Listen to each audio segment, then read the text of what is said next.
Hello everybody. So today I'm going to talk to you about how to do scale diagram questions. So a scale diagram is just a diagram that shows a smaller version of something. An example I've used here is a scale model of an aeroplane. So this is still in the same proportions as the actual airplane, but it's obviously just a lot smaller. So a scale diagram could be something similar. It could be a diagram of a building or of a boat or a tree or anything like that. But it's just going to be smaller but still keep the same proportions. So if we look at this model plane here, a lot of the time on their boxes they'll give you a ratio, and we'll say the ratio for this model plane is 1 to 80. So that means that for every 1 centimeter on this plane, you can measure it crossways or lengthways, you can measure propeller blades, and you'd multiply that by 80 to get the actual length in the real world plane. So the real world plane is basically 80 times as big in every direction. So what that means in terms of a question on this then, well, they could tell you that this plane is 12 centimeters long. They could ask you how long is a real one of these planes. So you just have to remember your scale ratio is 1 to 80. So every 1 centimeter here, you're going to get 80 centimeters in the real life. So how that works out is you're going to multiply a ratio by 12 on each side. So 1 goes to 12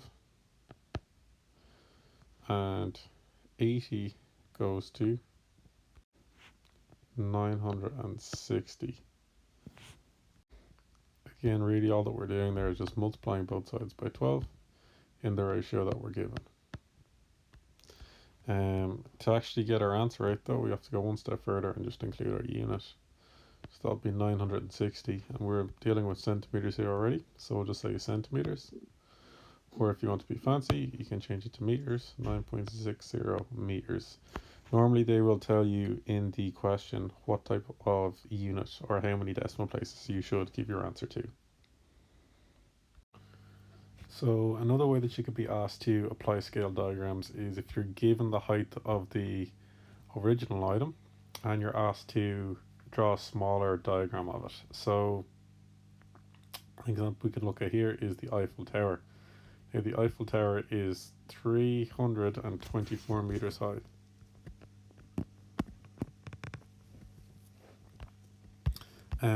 So we'll imagine that you're after getting a job making a miniature Eiffel Tower for a local theme park. So there's a bunch of different exhibitions of monuments around the world there.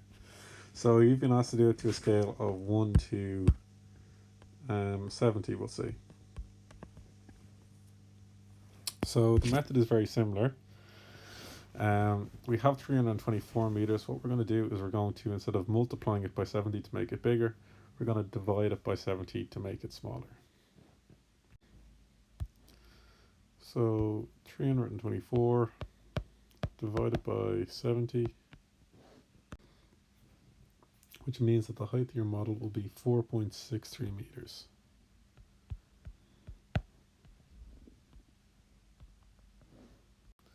Again, any question like this, I just double check the answer to see what unit they want you to use and also how many decimal places as well that you're given for your answer.